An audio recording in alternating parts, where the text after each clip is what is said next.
Com a palavra, o reitor da URGS para a condução dos trabalhos. Obrigada. Bom dia a todos e todas. É uma grande satisfação estarmos aqui na abertura desse painel tão importante. Eu agradeço a presença de todos, já antecipadamente. Certamente teremos um dia muito produtivo de discussões e de proposições, que é a ideia que a gente construa até o final desta tarde, exatamente uma proposta para que o que foi obtido tão bem sucedido na CRES possa ter continuidade, tanto no plano nacional quanto no plano regional. Quero agradecer aqui a presença dos presidentes da Andifes, da CONIF e Abruem, e passo, então, a palavra à diretora de Relações Institucionais do CONIF, reitora do Instituto Federal Farroupilha, Carla Comerlato Jardim, cumprimentando-a e que ela faça a sua saudação. Bom dia a todas e todos. Eu represento o Conselho Nacional das Instituições da Rede Federal de Educação Profissional e Tecnológica, e aqui o professor Roberto Gil, nosso presidente. E na condição de diretora de Relações Institucionais, então, trago, em nome da Rede Federal, a nossa satisfação e a nossa alegria de podermos estarmos juntos mais uma vez, né, nessa sequência de encontros que se iniciou na preparatória da CRES, onde estivemos juntos em Brasília e construímos, né, de forma muito bacana a proposição do nosso país, que levamos a Córdoba, e hoje aqui contribuindo, ou na tentativa de contribuir, para que nós possamos, então, resgatar algumas questões fundamentais que foram produto da nossa CRES 2018 e também contribuir com as proposições de encaminhamento, né, daquele documento e de todos os eixos temáticos que o norteiam, especialmente nesse momento do nosso país, né, professor Rui, demais companheiros de mesa,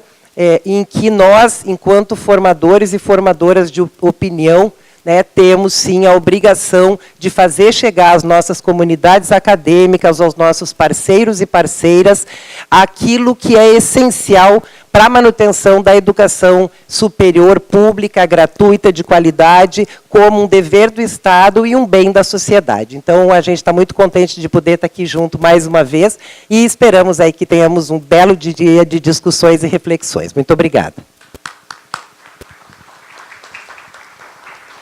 Obrigado, reitora. Passo agora a palavra, então, ao presidente da Abruem, reitor da Universidade Estadual de Goiás, Haroldo Reimer. Primeiramente, bom dia a todas e a todos. É uma satisfação para a nossa associação, a Abruem, participar deste evento pós-CRES, assim como também participamos no evento pré-CRES e também com uma significativa delegação que esteve em Córdoba participando dos eventos. Como a Associação das Universidades Estaduais e algumas universidades municipais, essas instituições têm, historicamente, um compromisso, em especial com o desenvolvimento regional, que foi um dos eixos dentro de todas as discussões da CRES. Justamente pelo fato de que, antes de um processo de interiorização promovido pelo governo federal, os estados, na sua maioria, já tomaram iniciativa há algumas décadas, ou mais recentemente, de criar universidades estaduais como mecanismos de política pública para contribuir com o desenvolvimento local e regional.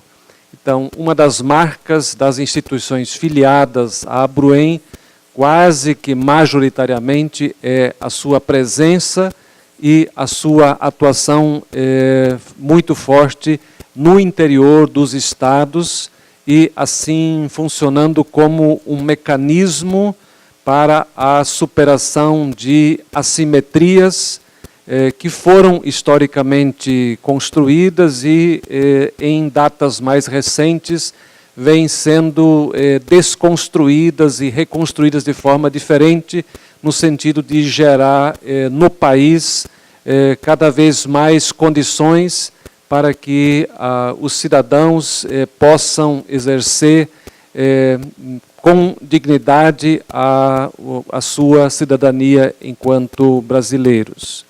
A Abruen, ela é defensora da educação superior como bem público, ombreia as iniciativas para defender a gratuidade, mas entendemos também que, se tomarmos, por exemplo, a frase final do documento da CRES, de que nós, no Brasil, temos um desafio enorme, ademais de defender a gratuidade do que já está posto, mas para almejar inversões de percentuais, por exemplo, em relação ao caso da Argentina, nós teríamos que fazer um passo gigantesco, visto que nos últimos 20 anos, o sistema público de educação superior, ele duplicou na proporção em que o sistema de ensino superior privado quadruplicou. Então, temos aí um ritmo bastante diferenciado, mas essa premissa e esse desafio, ou esse horizonte do ensino superior enquanto bem público, obrigação dos estados e direito dos cidadãos, permanece sendo um compromisso forte de nossa associação. Muito obrigado. Passo a palavra ao nosso reitor, presidente da Andifes, reitor da Universidade Federal do Espírito Santo, Reinaldo Sento Ducati, e saúdo também todos os reitores da Andifes que estão aqui presentes. Reinaldo. Bom dia, minhas saudações ao magnífico reitor Rui Vicente, da Federal do Rio Grande do Sul, a diretora de Relações Institucionais do CONIF, magnífica reitora Carla Comerlato Jardim, e ao presidente da Abruen, magnífico reitor Haroldo Heimer.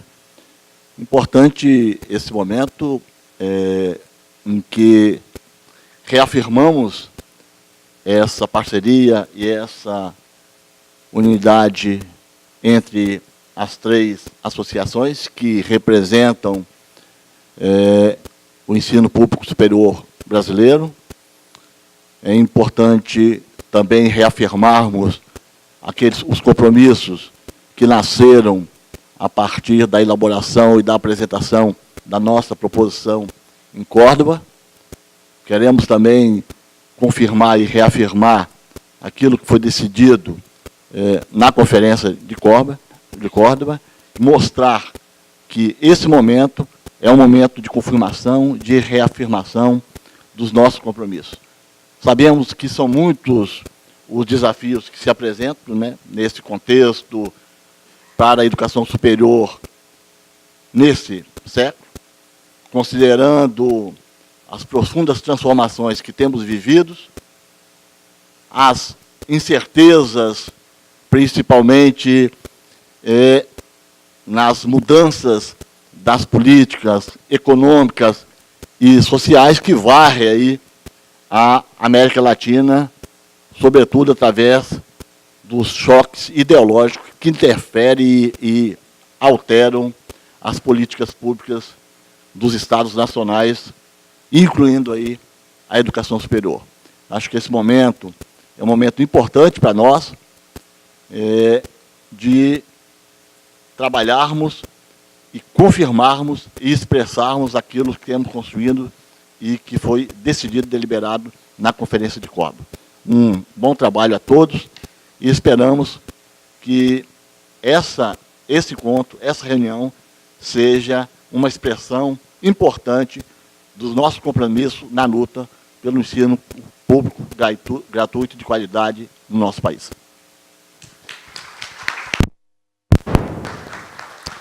Antes de encerrar essa abertura, eu quero, em nome da URGS e de toda o pessoal de apoio que nos ajudou a organizar o evento. Agradecer, né, a Andifes, a Abruen, CONIF pela confiança de realizar esse evento aqui em Porto Alegre, a alegria e a honra de realizá-lo. Dizer que estamos realizando o nosso centro cultural, que é novíssimo sob o ponto de vista de inauguração, está completando um mês de reinauguração do centro, né? E dizer, e com isso cumprimentar também, né, todo o apoio que eu recebi da nossa vice-reitora, a professora Jane Tutiquian, que está aqui presente, pessoal da Suinfra, da Secretaria de Comunicação, enfim, é um trabalho de muitas mãos que está sendo aqui realizado dessa forma tão agradável, tão prazerosa. Quero ainda registrar a presença também do Matheus Fiorentini, da OCLAI, né, que é nosso representante dos estudantes latino-americanos, e que terá uma participação em uma mesa ainda hoje à tarde, e da senhora Débora Ramos, da IESALC Unesco, né, que veio da Venezuela, estará aqui conosco na mesa que se seguirá a conferência do professor Francisco Tamarit. Então, agradeço a presença dos nossos reitores, declaro encerrada essa sessão de abertura, convido a eles tomarem seus assentos e vamos passar logo de imediato à conferência do professor Tamarit, por favor.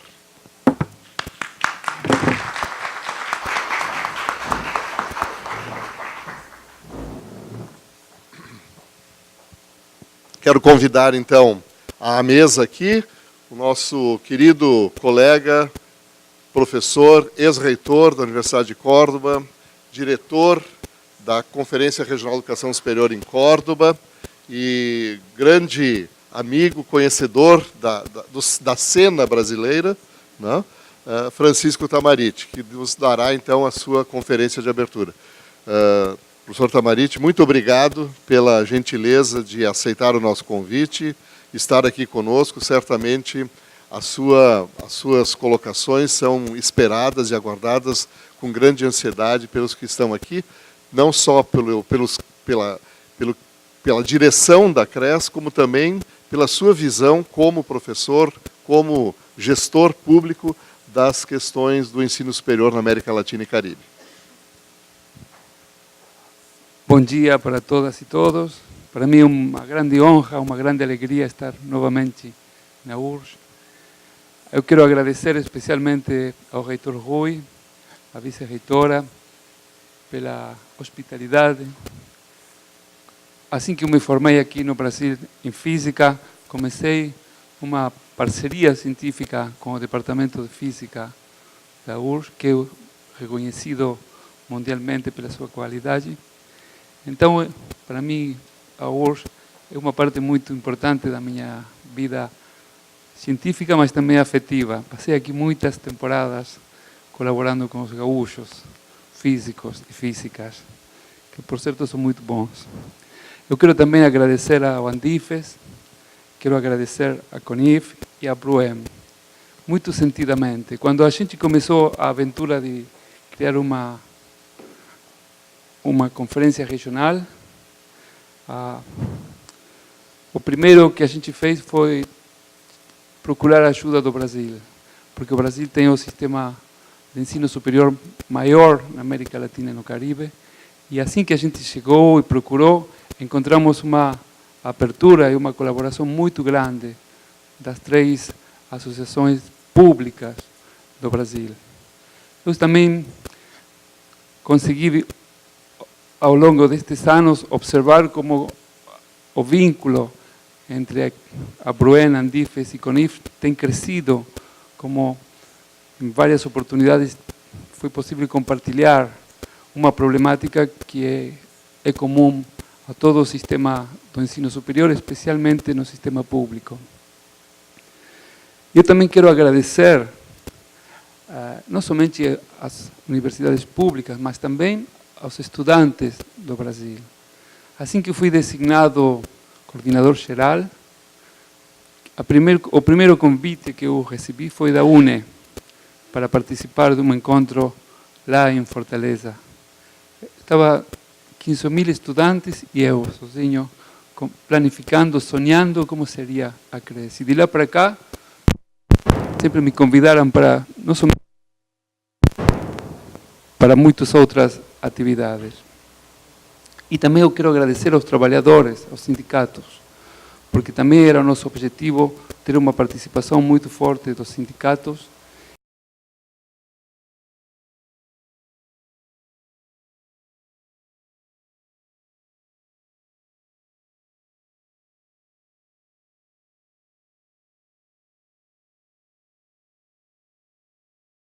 Da Unicamp, o Tadeu Jorge, tinha um argentino que era eu, tinha um chileno, tinha um peruano, e a gente resolveu que teríamos que começar novamente a trabalhar para que a Unesco aceitasse fazer a Conferência Mundial de Ensino Superior.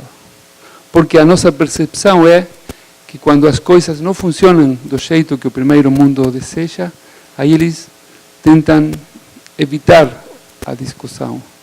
E junto com Pedro, que ele sempre, naquele momento, desde aquele momento ele apoiou, nós sentimos que era necessário largar na frente e organizar esta conferência. Mas passaram 3 anos e a América Latina mudou. O que no ano 2008 era considerado um bem muito importante, hoje está sendo questionado, não somente desde os governos, mas principalmente desde a sociedade. A universidade está sendo questionada na sua essência mais profunda. Para que queremos uma universidade? O que é a universidade? Nesse sentido, foi bom fazer a CRES, porque embora não foi o que a gente imaginou, que seria uma tarefa simples, mas foi também um jeito da gente falar forte para as nossas sociedades e dizer que temos que tomar cuidado, porque o que estão colocando em perigo é também a possibilidade de ter um futuro de prosperidade para os nossos povos. A CRES teve grandes logros. Eu queria começar falando daquelas coisas que foram importantes para nós. Na CRES do ano 96, que não foi bem uma CRES, porque nem foi imaginada ainda como uma conferência regional, mas que foi o lugar no qual a América Latina fixou a sua posição perante a Unesco. O eixo principal foi a pertinência. Eu nunca sei se existe a palavra pertinência em português. A pertinência social. Hoje parece esquisito que, naquela época, a América Latina tivesse falado na pertinência do processo do ensino superior. Mas foi uma resposta da América Latina a uma corrente mundial que queria dizer para nós que o ensino superior era um processo globalizado, transnacionalizado, e que já as sociedades deviam desvincular-se de uma pertinência social. A América Latina sentiu-se naquela época ameaçada perante um processo neoliberal muito importante que se dava no nosso continente e que, como acontece algumas vezes agora, colocava que o ensino superior tinha que sair do conjunto de responsabilidades dos Estados. Nós lembramos o Banco Mundial, o Fundo Monetário, o Banco Interamericano de Desenvolvimento, falando que aquilo era um custo muito grande para o setor público de países pobres e que teria que ser o setor privado quem devia tomar conta do ensino superior.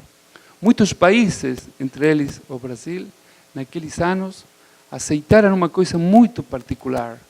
Aceitaram que o lucro podia ser parte da atividade do ensino superior. E como muitos de nós pensamos, aquilo complicou o panorama do ensino superior. Mas também é verdade que o setor público e o setor comunitário, aquelas universidades que, sendo particulares, não visam ter lucro, mas fazer uma atividade social, também não falaram muito forte sobre quais seriam as consequências daquelas atitudes. Mas depois de 20 anos a gente vê que tem uma mudança muito particular no mundo do ensino superior da América Latina e do Caribe. Vocês sabem que no ano 2008, em Cartagena de Índias, quando a coordenadora geral era uma brasileira, a doutora Ana Lúcia Gassola, a América Latina falou forte e disse que o ensino superior tinha que ser um direito, um bem social e uma responsabilidade dos Estados. E, novamente, aquilo não era uma gratuidade, não é uma coisa ilógica. É que a ideia de que o ensino superior tinha que ser uma mercadoria tinha avançado no mundo, tinha avançado também na América Latina. Naqueles anos, a matrícula tinha passado de 5 milhões para quase 20 milhões de alunos. Mas quem tinha tomado conta daquele processo era o setor privado. Com algumas exceções, como a Argentina, como o Uruguai, mas, em geral, essa era a situação que a gente observava. A gente falando alto que é um direito, que não pode ser uma mercadoria, mas, na realidade, o ensino superior indo numa outra direção. E foi muito importante, vocês sabem, porque em Paris, a voz da América Latina foi muito importante. Na Conferência Mundial foi a América Latina que conseguiu acabar com a ideia de que a Unesco devia prescindir do ensino superior. Um dos maiores logros da CRES foi a convocatória. Tivemos 11.000 pessoas inscritas.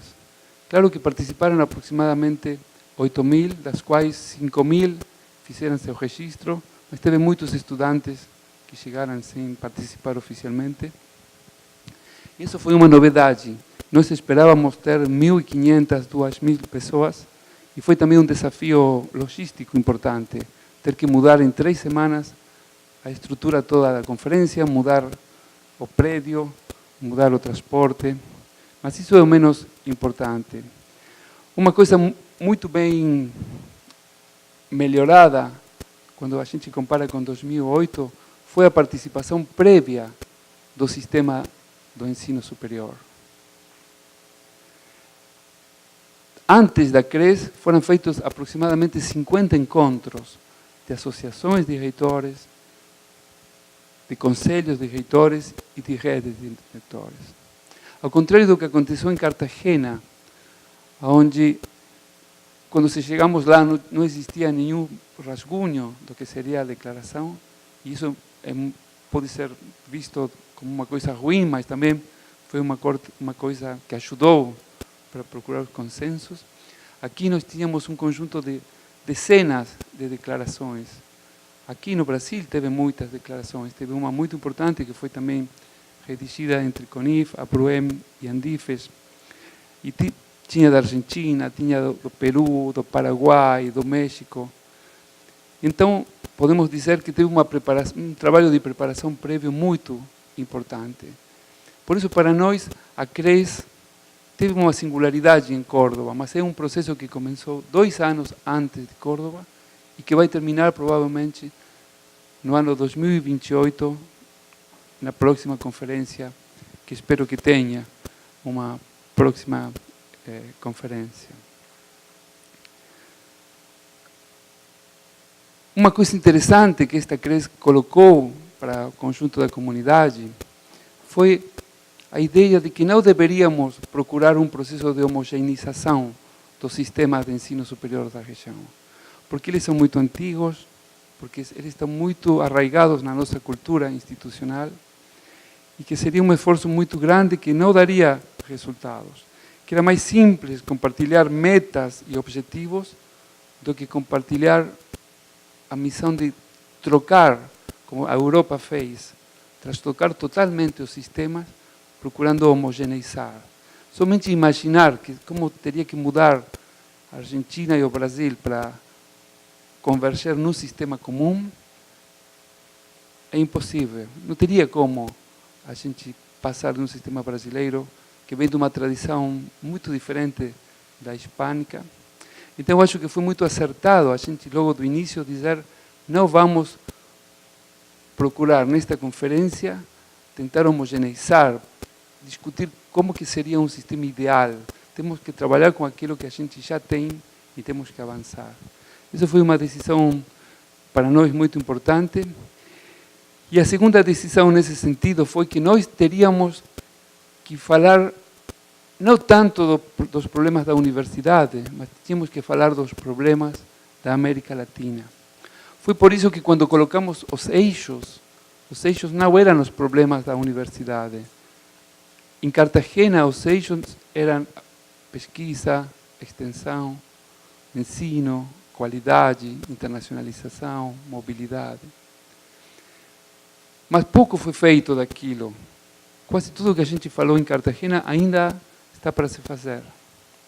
Nós decidimos falar dos problemas da América Latina, da falta de sustentabilidade do desenvolvimento, da falta de integração regional, da falta de respeito à diversidade cultural do nosso continente, dos problemas de governabilidade que temos, a falta de políticas públicas que melhorem ou que permitam o desenvolvimento humano, social e econômico da região.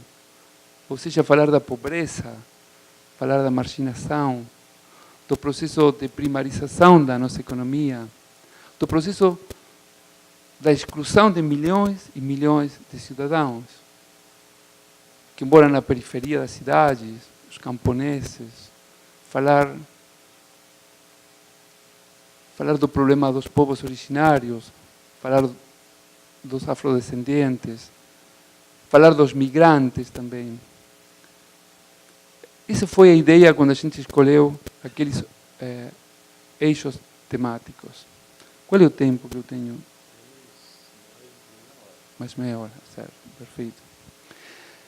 E aquilo foi muito importante, porque assim que a gente colocou isso, no início teve uma reação negativa, mas ao pouco cada conselho aceitava que tínhamos que falar de cara a uma sociedade que precisa muito de um sistema de produção de conhecimento. Acho que um logro muito importante também da nossa conferência, ao contrário das anteriores, foi ter tido uma grande difusão dentro da comunidade universitária de cada um dos países. Claro que poderia ter sido melhor, mas esta conferência não ficou só no plano dos reitores e reitoras. Essa conferência foi envolvendo aos poucos as comunidades educativas de cada um dos países, com diferentes graus. O Brasil teve uma forte participação, o Uruguai, o México, a Costa Rica, a Nicarágua, Cuba. Teve outros países que chegaram mais tarde, é o caso do Paraguai. Mas mesmo assim o Paraguai teve uma participação magnífica. Quase 500 pessoas foram do Paraguai. O Paraguai fez uma pré-CRES que foi de 3 dias, com o ministro sentado o tempo todo, o ministro da Educação sentado os 3 dias na primeira fileira. Além do mais, o ministro do Paraguai é uma das pessoas que foi escolhida pela Unesco para redigir um dos eixos temáticos, aquele que diz respeito ao ensino. A resposta do Paraguai foi magnífica, porque o Paraguai tem um sistema que está crescendo e que está olhando muito o que acontece na Argentina e no Brasil, e eles vão aprendendo e resumindo, pegando o que é bom de um lado e evitando o que é ruim de cada um dos lados. Teve países que chegaram mais tarde, como é o caso do Peru, mas que chegaram com muita força, com muitos reitores, com muitas atividades. Mas tudo isso também tem a ver com que, como acontece no Brasil, como acontece na Argentina, tem alguns setores que estão colocando em questão a validez do sistema público. E isso acaba refletindo em políticas públicas que afetam a vida cotidiana da educação superior. No Peru, eles passaram por um processo muito difícil, porque eles mudaram muitas vezes de ministros, mas além mudaram muitas vezes de presidentes nestes 2 anos da CRES, e a situação do Peru foi mudando. Eu coloco isso aqui para apresentar para vocês a complexidade de um continente que está passando por uma etapa muito convulsionada, por certo. Mas a CRES também teve alguns fracassos, e eu queria falar desses fracassos. Eu teria gostado muito que os estudantes da UCLAE pudessem fazer seu encontro lá. Para mim era uma questão até pessoal, porque tinha participado desde o início no projeto de ter em paralelo o congresso da OCLAE, mas não foi possível, porque as diferenças, a fragmentação dos setores fez impossível fazer aquele congresso. Não existiam garantias para ter 15.000 alunos que não concordavam no sentido último que tinha aquilo. Mas mesmo assim, a UNE e o OCLAE estiveram presentes lá e foi muito importante. Eu teria gostado de ter uma única mesa dos trabalhadores, mas tivemos que criar 2 mesas, porque não existiu um acordo entre o mundo dos trabalhadores, dos sindicatos da América Latina. Isso também fala de uma deficiência do nosso sistema. Não é responsabilidade dos sindicatos, mas está refletindo também uma segmentação importante que existe. Outro fracasso importante para mim foi a ausência de alguns setores que para mim eram importantes, principalmente o setor do ensino superior não universitário, porque a CRES sempre foi imaginada como um espaço das universidades, mas também daquelas instituições que na América Latina têm uma responsabilidade muito grande e que não são universidades. É o processo de formação de professores, é o processo de formação de técnicos, é o processo de formação de artistas. Ao contrário do mundo da universidade, esse setor está muito vinculado com os governos. Normalmente com o governo local, não com o governo nacional, como acontece no Brasil. E esse setor foi completamente esquecido na CRES. Não conseguimos convidar eles, alcançar eles, convencer eles que tinha que ter um espaço. E também eu devo reconhecer que os universitários colocados nessa situação somos um pouco difíceis, porque pensamos que a nossa atividade é mais importante do que essas outras atividades do ensino superior, da qual a América Latina também tem que refletir, tem que promover, tem que melhorar. Quando falamos de inclusão no ensino superior, temos que falar dessas outras instituições.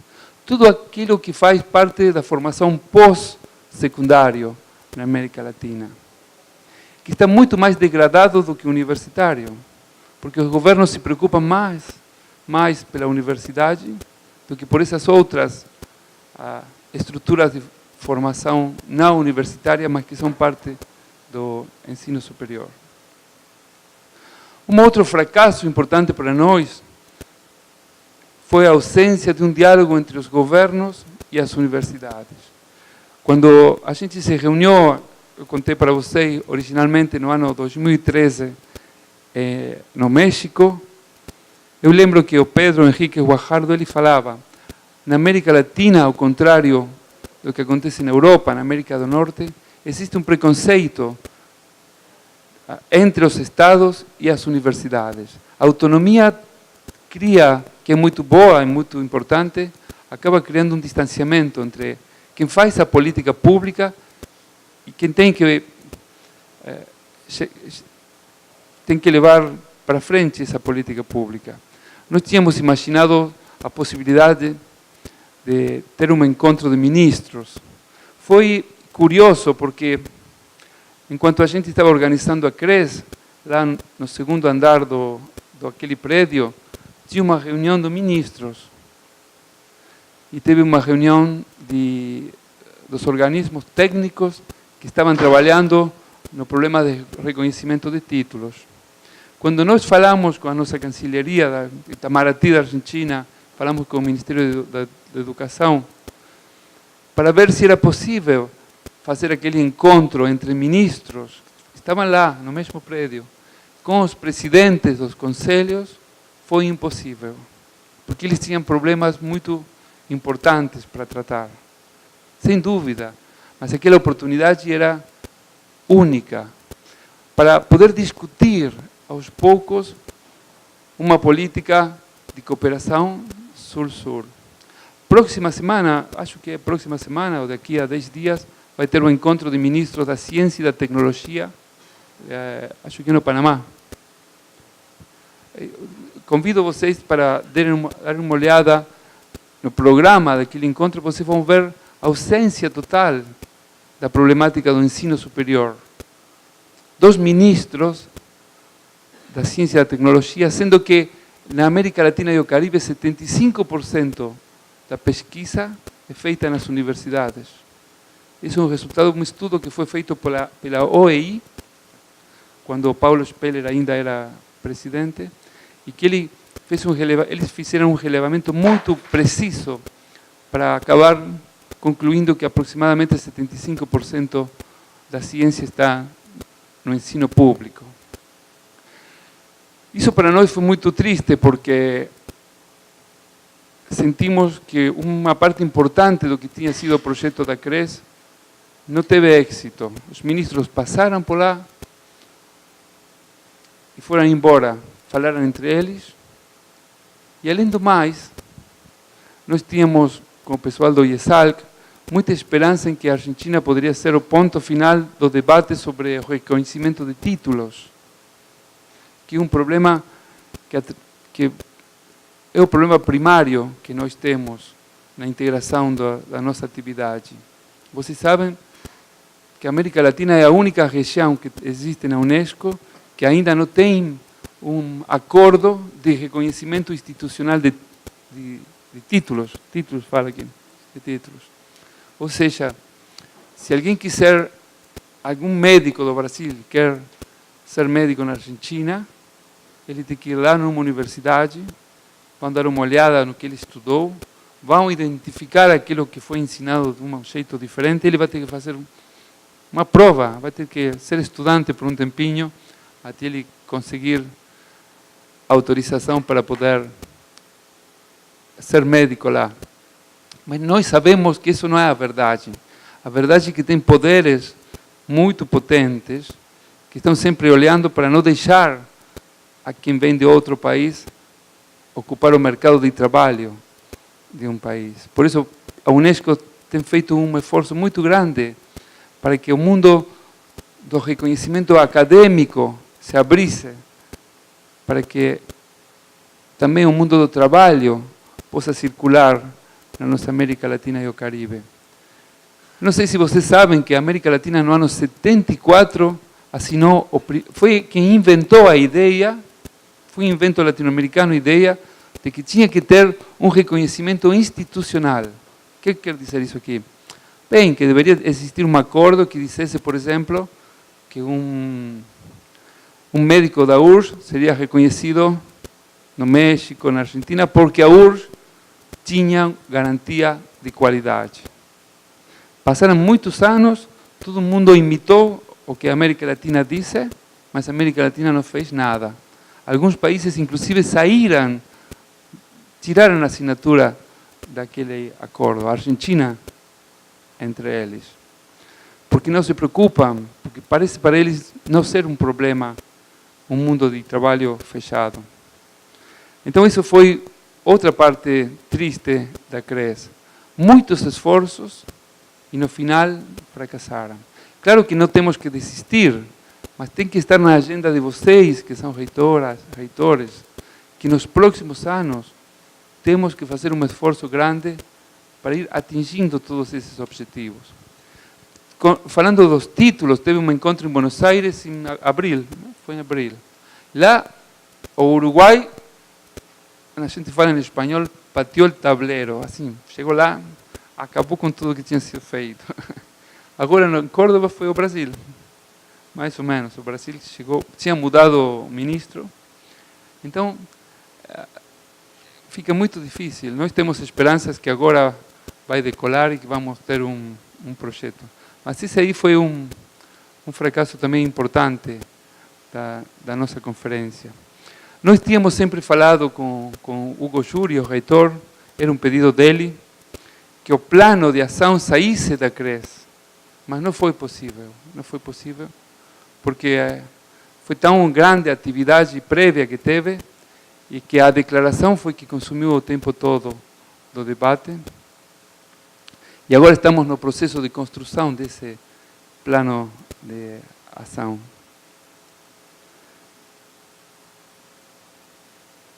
Um setor que foi muito incluído na CRES foi o setor dos afrodescendentes e dos povos originários. Vocês, quem esteve lá, vocês viram que eles se organizaram, eles se prepararam, eles decidiram acabar, ser o último ator da CRES, e eles fecharam a CRES com aquele documento que foi tão importante. Eu senti que eles, em algum sentido, estão na frente do sistema institucional, porque eles já estão articulando, eles já estão compartilhando, provavelmente porque eles se sentem também excluídos pelos nossos estados, porque eles sentem uma identidade cultural que muitas vezes nós, sobre a qual a gente não reflete porque convive com ela, né? A cultura dominante no Brasil é a mesma que na Argentina, que no México, que na Venezuela. O concreto é que eles estão se preparando num programa de ensino superior como uma ferramenta estratégica para eles, para dar essa luta cultural que tem que tirar eles dessa marginação no qual a nossa sociedade coloca eles. E eu gosto desse exemplo deles porque eu sinto que é o que a gente tem que fazer perante um mundo que desprecia a nossa cultura e que desprecia o nosso sistema de ensino superior. E perante o qual muitas vezes nós preferimos assumir uma atitude sumisa existe, na qual nós somente estamos para cooperar com eles. E nós temos a convicção de que a América Latina tem que sair do estado em que está, principalmente com o apoio do mundo do conhecimento. Isso não está acontecendo hoje na América Latina. A situação da América Latina, quando você percorre, eu tive a oportunidade, bom, também a Débora, de percorrer quase todos os países da América Latina, mesmo naqueles anos em que tivemos crescimento, que tivemos políticas públicas de inclusão, porque as nossas commodities davam muito dinheiro, que essa é a realidade, porque tivemos uma década muito boa em termos de intercâmbio comercial, porque o que a gente fazia era caro, mas quando isso mudou, a realidade mostrou a situação trágica que está vivendo a América Latina. Alguns processos sociais que estamos experimentando, que nos surpreendem, a adesão a algumas ideias que pensamos que nunca teriam possibilidade de surgir na América Latina, expressões de discriminação, de violência, de desrespeito à democracia, que hoje estão na América Latina toda, no mundo todo, inclusive, porque acabou de acontecer na Suécia, aconteceu na França. Parece que a democracia está em questão, está em crise. Mas tudo isso mostra de que aquele período que foi tão bom para nós não foi suficiente para acabar com alguns problemas estruturais que temos no nosso continente. Eu sempre coloco o exemplo da violência. Vocês sabem que na América Latina somos 8% da população da Terra, mas somos responsáveis por quase a maior parte dos assassinatos violentos que existem no nosso planeta. E não temos nenhuma guerra, quer dizer, a gente se mata, se fere, só porque não reconhece no outro um ser humano. Isso tem muito a ver com a diversidade cultural. Por isso, para nós, era fundamental falar da diversidade cultural. Tem alguns fracassos que são fracassos só para mim, porque acho que nem todo mundo vai concordar, provavelmente a Débora nem concorde comigo. Mas nós tínhamos imaginado que os eixos teriam que falar da América Latina e nem tanto da universidade. Teriam que falar de o que nós faríamos perante o problema de integração. Por isso o eixo chamava-se integração e internacionalização. Mas eu senti que alguns eixos não entenderam e ficaram falando da parte da universidade. Nós não queríamos falar a gente queria falar de internacionalização, mas queria falar da internacionalização como um instrumento para potenciar a integração. Porque da outra internacionalização a gente sabe muito.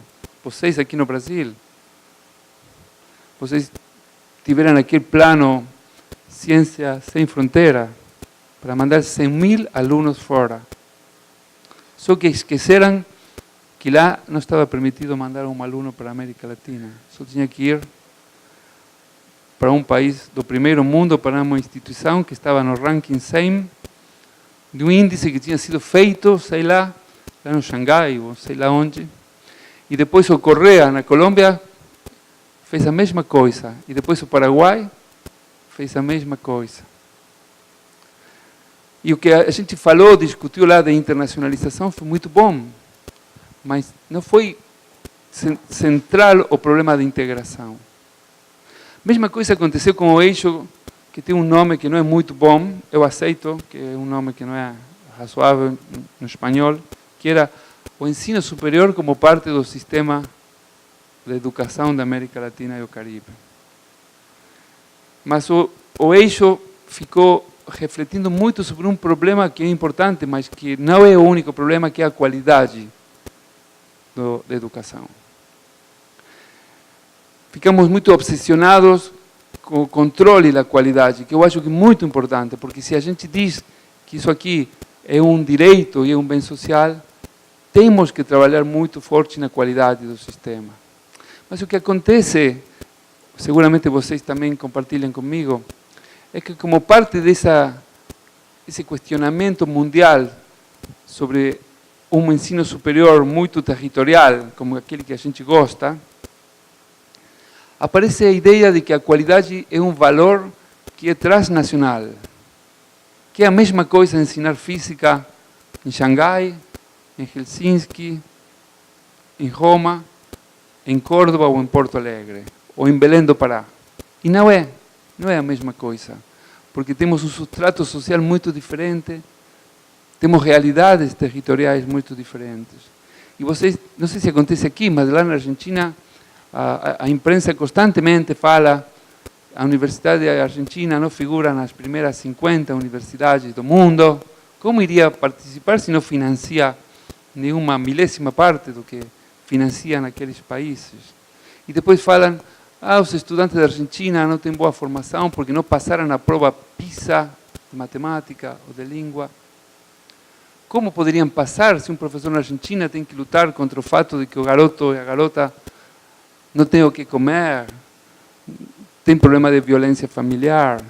Todos esses valores são muito importantes na hora de nos ocuparem e preocuparem pelo ensino.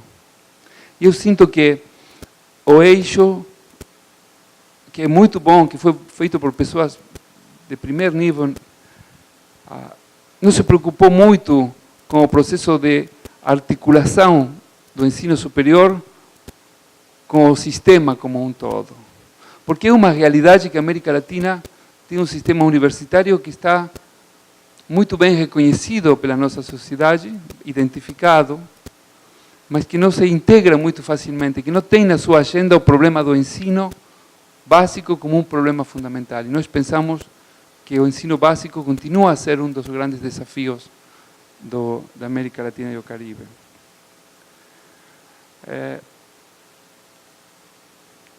Isso que eu coloquei agora, outro exemplo é o problema do eixo social. Nós queríamos falar sobre a problemática social e como a universidade pode ser um motor de transformação, como encontrar ações concretas. Mas o eixo centrou-se no conceito de responsabilidade social, que é um conceito muito importante, mas que diz principalmente fala da atitude da universidade e não fala do problema da sociedade. Mas isso aqui não é justo, porque também em cada um desses eixos, cada um dos coordenadores tem feito grandes esforços, mas provavelmente a gente não encontrou ainda o conjunto de medidas que vão permitir ao sistema fazer aquela transformação que a gente quer. Provavelmente era muito pretensioso imaginar que em 2 anos poderíamos sair de Córdoba com um conjunto de medidas simples, claras, efetivas para dar solução. Por isso que nós achamos que é muito importante hoje a construção do plano de ação. Um debate muito profundo, muito participativo, no qual a função dos reitores, das reitoras, dos pró-reitores, vai ser fundamental, porque vai ser responsabilidade principalmente deles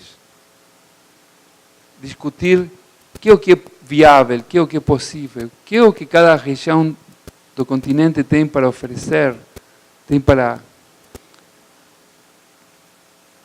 alcançar num período de 10 anos daqui para frente. No momento, o IESALC acabou de preparar um rascunho de um plano de ação que está para consideração de todos vocês.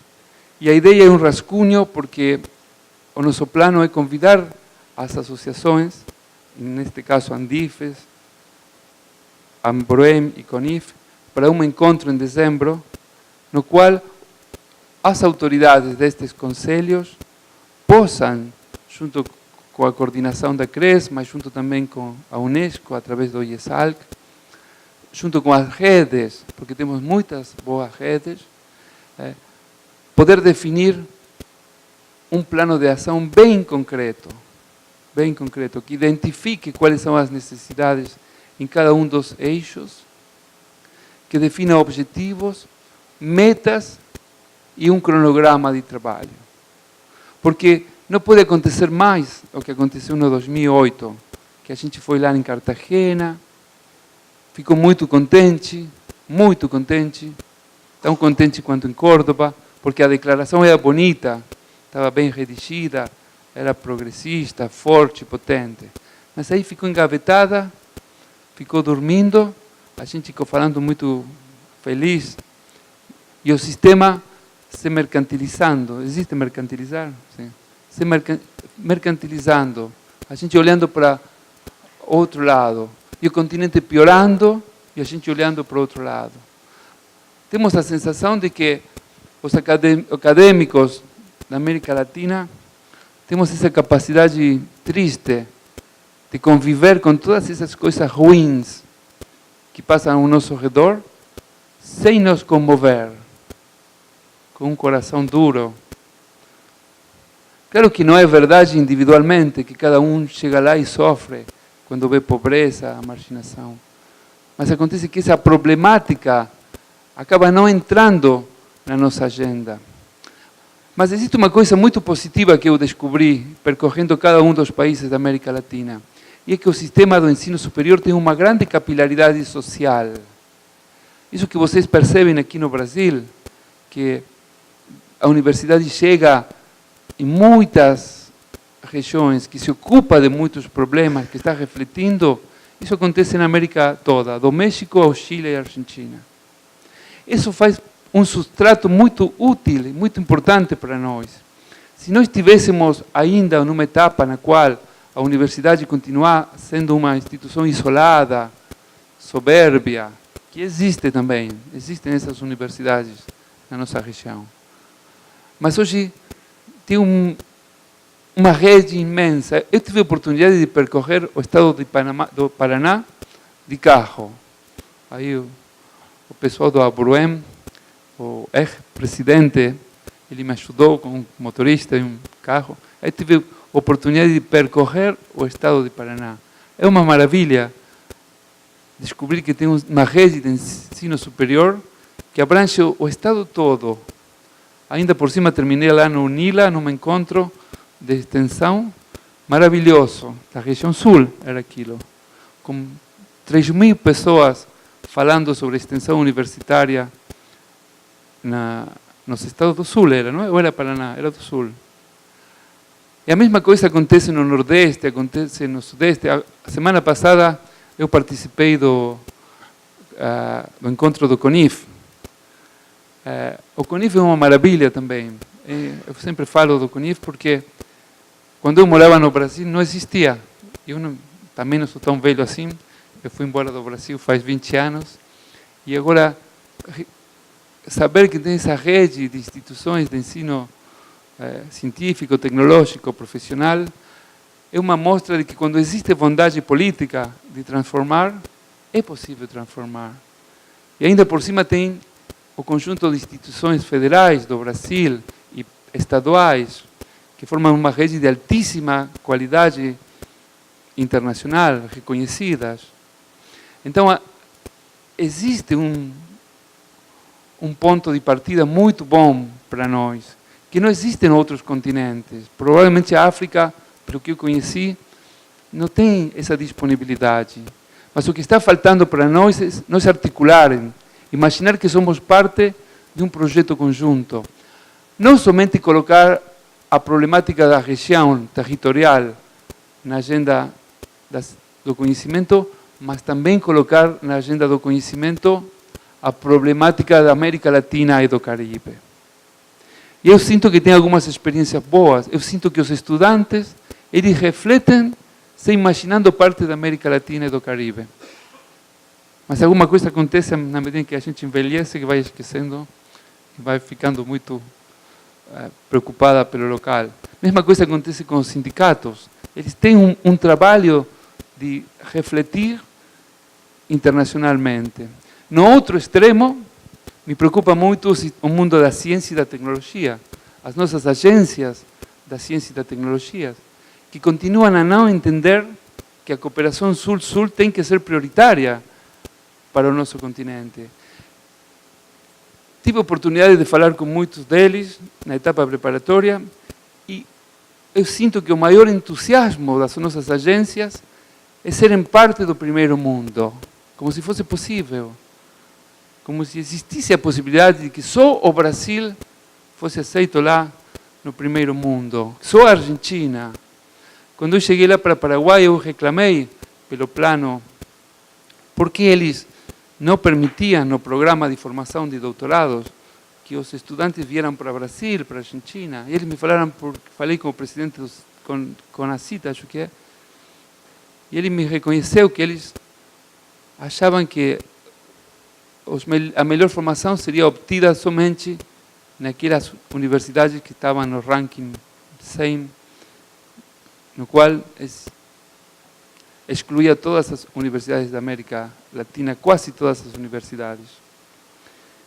E aí eu senti que esse mundo do conhecimento, esse mundo das disciplinas, da minha disciplina, da física, mas a disciplina de vocês, a medicina, a veterinária, a matemática, a filosofia, continua a se imaginar como parte de uma estrutura mundial, de uma tarefa de cooperação somente com o bem-estar da humanidade, sem entender que cada um de nós, mesmo da astronomia, mesmo da matemática, temos muito para oferecer ao futuro dos nossos países. O problema é que não existe nenhum espaço na América Latina e o Caribe no qual possamos discutir isso aqui. Vocês imaginam algum lugar? Não existe. Existe uma OEI, existe uma Organização de Estados Ibero-Americanos, cuja sede está em Madrid, que é financiada quase exclusivamente por Espanha. Existe a OEA, cuja sede está lá nos Estados Unidos. Mas os nossos governos nunca têm se preocupado por gerar estruturas de cooperação sul-sul, porque não está na mente dos acadêmicos.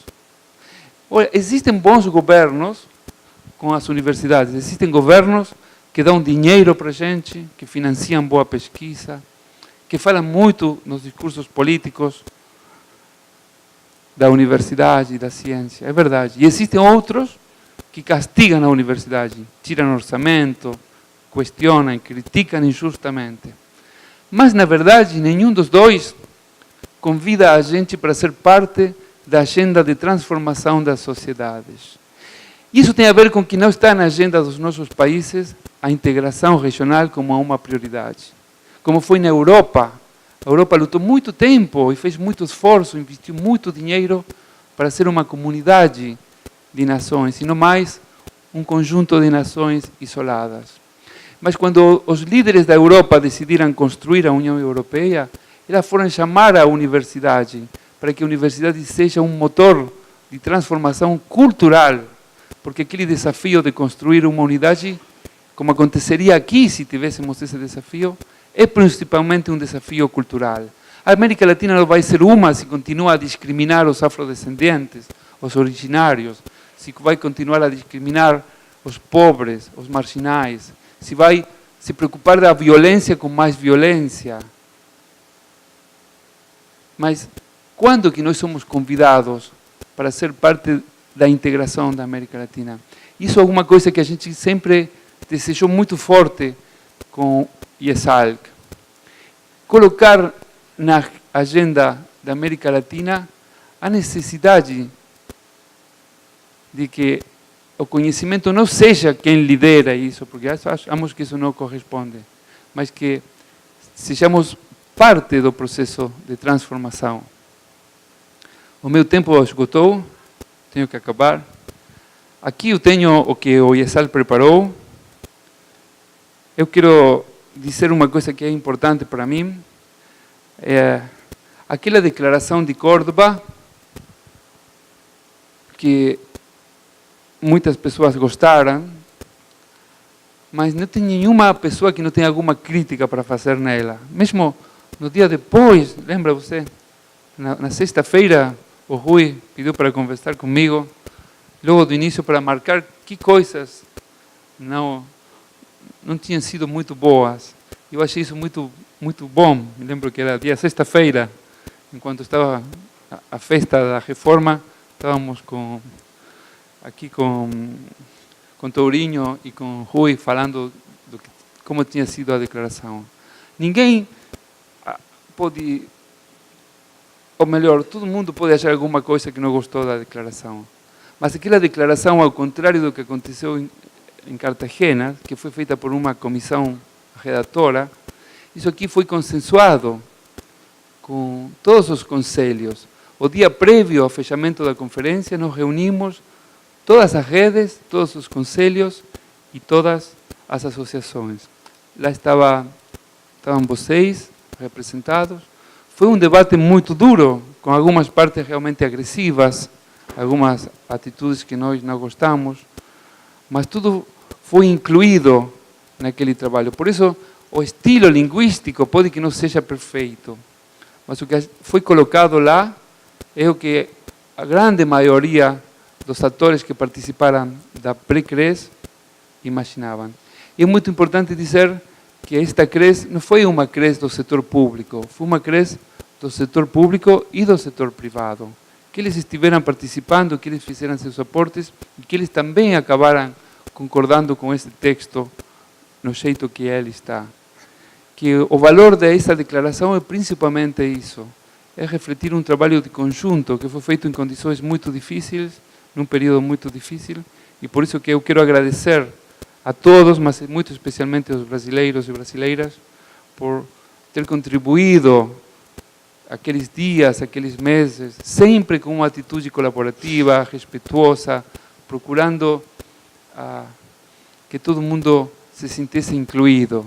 E isso fez com que o Brasil fosse um dos países que teve a presença mais destacada, mais importante, que poderia ter sido uma atitude de superioridade ou de soberbia, mas que longe disso foi uma atitude muito digna, muito colaborativa e que mostrou um grau de maturidade muito grande do sistema de ensino superior do Brasil. Eu fico profundamente agradecido com todos vocês. Muito obrigado.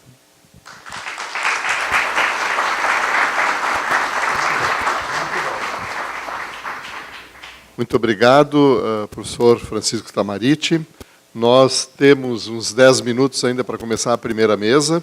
Temos aí uma possibilidade de um coffee break, mas nós vamos começar às 10 em ponto. Então, eu convido a todos que quiserem tomar uma água, um café, façam agora. Às 10 horas começamos a primeira mesa. Agradeço muito ao professor Tamaritti pelas palavras, pelas colocações, exatamente no sentido de nos situar no que nós vamos fazer a partir de agora, de uma certa forma, nos provocar no sentido de que a CRES continua, e se ela continua, nós temos responsabilidades com essa continuidade, e como é que nós vamos construir essa continuidade é o grande objetivo desse painel. Muito obrigado.